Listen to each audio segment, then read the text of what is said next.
ஓம் ஸ்ரீ மகாபரிவா சரணம். ஒரு ஆகஸ்ட் மாதம் 14ஆம் தேதி புதன்கிழமை அன்னைக்கு மனுஷ மகோத்சவம் வருது. அன்றைக்கி பார்த்தீங்கன்னா சைதாப்பேட்டையில் உள்ள பார்சன் காலனியில் ஓம் ஸ்ரீ மகாபரிவா சத்சங்கம் ட்ரஸ்ட் அவரோட ஆஃபீஸில் காலத்தில் 6 மணிலேருந்து ஆரம்பித்து நிறைய ஹோமங்கள்லாம் நடக்க போகிறது. விசேஷமான ஹோமங்கள்லாம் நிறையா நடக்கிறது. கணபதி ஹோமம், நவகிரக ஹோமம், ஆயுஷ் ஹோமம், ஆவந்தி ஹோமம், நட்சத்திர ஹோமம். அதனோடு கூட 16ஆம் தேதி வரக்கூடிய வரலட்சுமி விரதத்தை உத்தேசம் பண்ணி சௌபாகிய லக்ஷ்மி ஹோமம் நடக்கிறது. அதுக்கப்புறம் பார்த்தீங்கன்னா ஆகஸ்ட் 20ஆம் தேதி காயத்ரி ஜபம் வருது. அதை உத்தேசம் பண்ணி துரிய காயத்ரி ஹோமம் நடக்கிறது. அதுக்கப்புறமா ஆகஸ்ட் 26ஆம் தேதி கிருஷ்ண ஜெயந்தி வருது. அந்த கிருஷ்ண ஜெயந்தியை உத்தேசம் பண்ணி சந்தான கோபாலகிருஷ்ண ஹோமம் நடக்கிறது. அதுக்கப்புறம் பார்த்தா செப்டம்பர் 7ஆம் தேதி விநாயகர் சதுர்த்தி வருது. அதை உத்தேசம் பண்ணி சங்கடஹர கணபதி ஹோமம் நடக்கிறது. மறுநாள் செப்டம்பர் 8ஆம் தேதி ரிஷி பஞ்சமி வருது. அதை உத்தேசம் பண்ணி சப்த ரிஷி ஹோமம்லாம் நடக்க போகிறது. முதல்ல வரலட்சுமி விரதம் சௌபாகியலக்ஷ்மி ஹோமம்.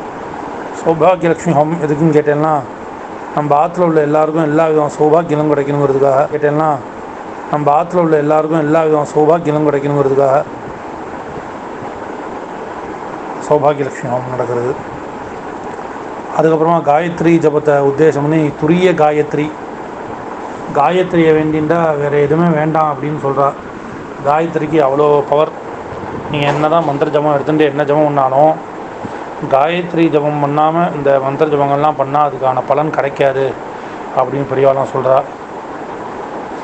அதனால் காயத்ரியை உத்தேசம் பண்ணி காயத்ரி ஹோமம் நடக்கிறது. அதுக்கப்புறம் பார்த்தீங்கன்னா 26ஆம் தேதி ஸ்ரீ ஜெயந்தி, கிருஷ்ண ஜெயந்தி. கிருஷ்ணர் அன்றைக்கி பிறந்த நாள், அதனால் கிருஷ்ண ஜெயந்தியாக நம்ம கொண்டாடுறோம் இல்லையா. அந்த கிருஷ்ண ஜெயந்தி அன்றைக்கி வர அந்த அனுஷத்தன்னைக்கு பார்த்தீங்கன்னா அந்த ஒரு விசேஷமான ஹோமம் வச்சுருக்கோம். சந்தான கோபாலகிருஷ்ண ஹோமம். அது என்னென்னு உங்களுக்கு எல்லாருக்கும் தெரிஞ்சிருக்கும். சந்தானம் அப்படின்னாலே குழந்த பாக்கியம்.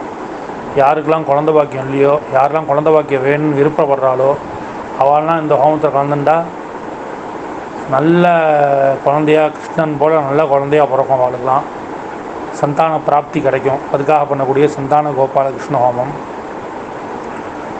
அதுக்கப்புறம் செப்டம்பர் 7ஆம் தேதி விநாயகர் சதுர்த்தி. அந்த விநாயகர் சதுர்த்தியை உத்தேசம் பண்ணி சங்கடஹர கணபதி அப்படிங்கிற ஹோமம் நடக்கிறது. நம்மளோட எல்லா விதமான சங்கடங்களையும் போகக்கூடியவர் சங்கடஹர கணபதி. அதுக்காக சங்கடஹர கணபதி ஹோமம் நடக்குது. அதுக்கப்புறம் 8ஆம் தேதி ரிஷி பஞ்சமி உத்தேசம் பண்ணி சப்த ரிஷி ஹோமம் அப்படின்னு நடக்கிறது. 7 ரிஷி எல்லாம் எந்த இதாக இருந்தாலும் சப்த ரிஷின்னு நீங்கள் கேள்விப்பட்டிருப்பீர்கள்.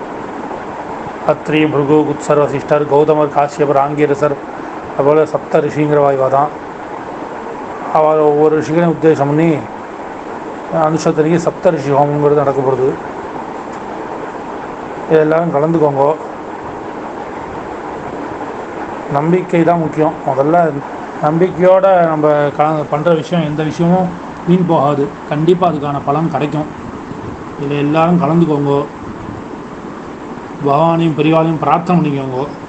கண்டிப்பாக நீங்கள் நினச்சது நடக்கும். எல்லாருக்கும் எல்லா விதமான சௌக்கியங்களும் அப்படியே நான் பகவானை பிரார்த்தனை பண்ணிக்கிறேன். ஓம் ஸ்ரீ மகாபரிவா சரணம்.